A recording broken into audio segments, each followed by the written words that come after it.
Tindouf, l'ANP déploie sa puissance défensive face aux menaces régionales. L'exercice El Hisn El Mani 2025 comme démonstration de souveraineté et de dissuasion.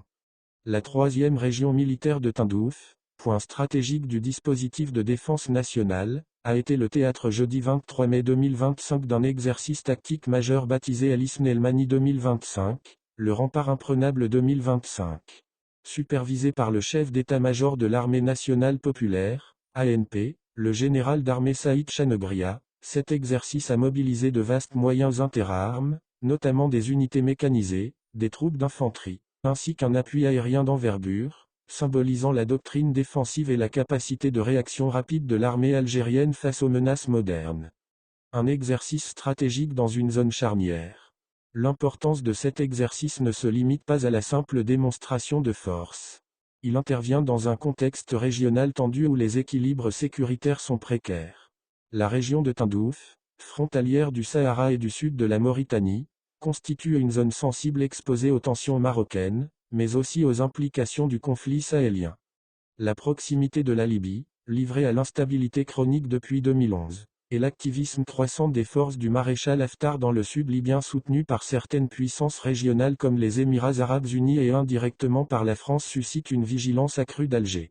L'ANP a d'ailleurs intensifié ses opérations de surveillance, utilisant notamment des drones et des radars longue portée pour détecter toute intrusion potentielle. Une réponse calibrée face à l'agitation marocaine. À l'ouest, la relation entre l'Algérie et le Maroc reste à l'arrêt depuis la rupture diplomatique de 2021. Les provocations répétées de Rabat de l'espionnage via Pegasus, en passant par les manœuvres militaires avec des puissances occidentales comme la France et Israël, jusqu'à l'usage controversé de drones dans la zone saharienne sont perçus par Alger comme des actes hostiles et une atteinte à la souveraineté nationale.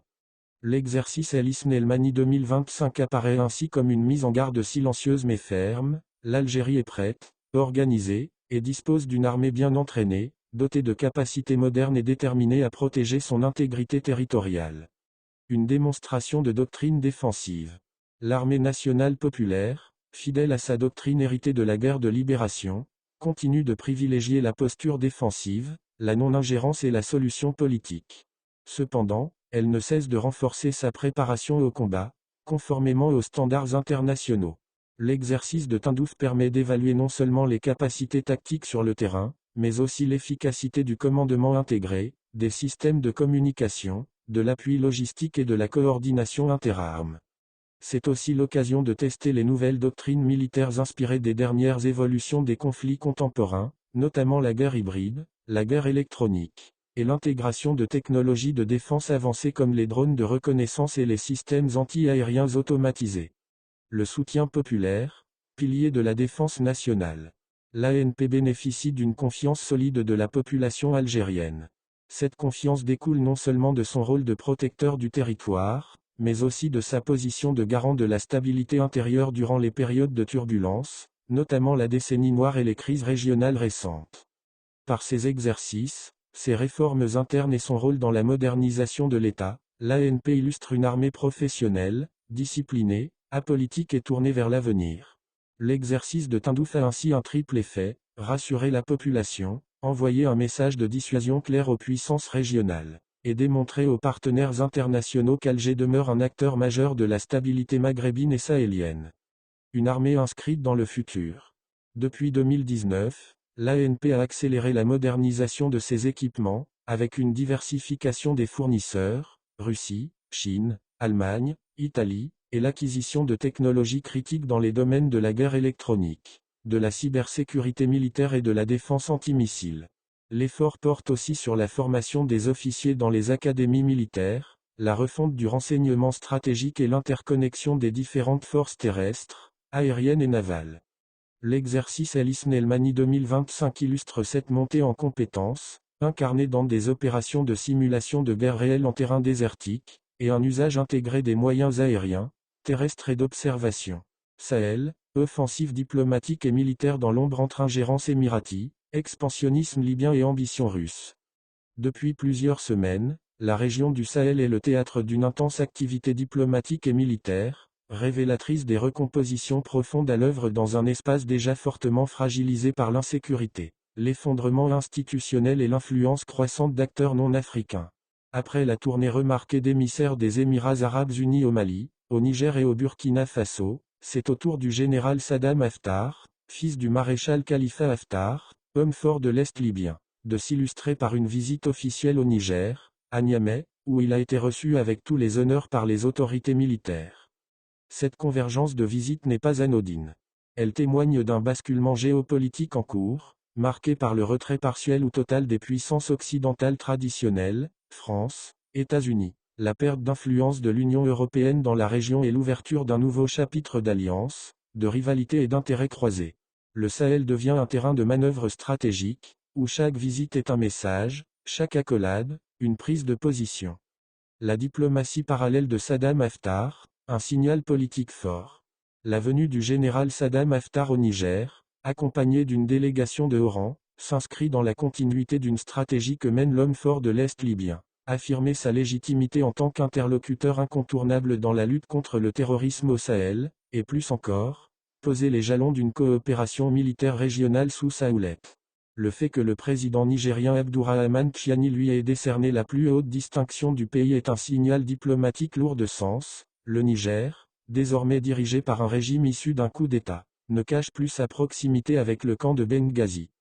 Ce rapprochement rompt avec la ligne historique du Niger, qui soutenait jusqu'alors le gouvernement d'union nationale, GAN, reconnu par les Nations Unies à Tripoli. Le virage s'est amorcé dès août 2024, avec la visite du général nigérien Mohamed Toumba à Benghazi.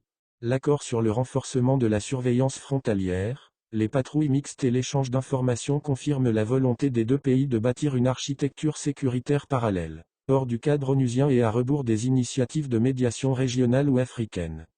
Un Sahel en recomposition sous influence émirati et russe? Ce qui intrigue davantage, c'est la quasi-synchronisation de cette visite avec celle, antérieure, des représentants des Émirats arabes unis.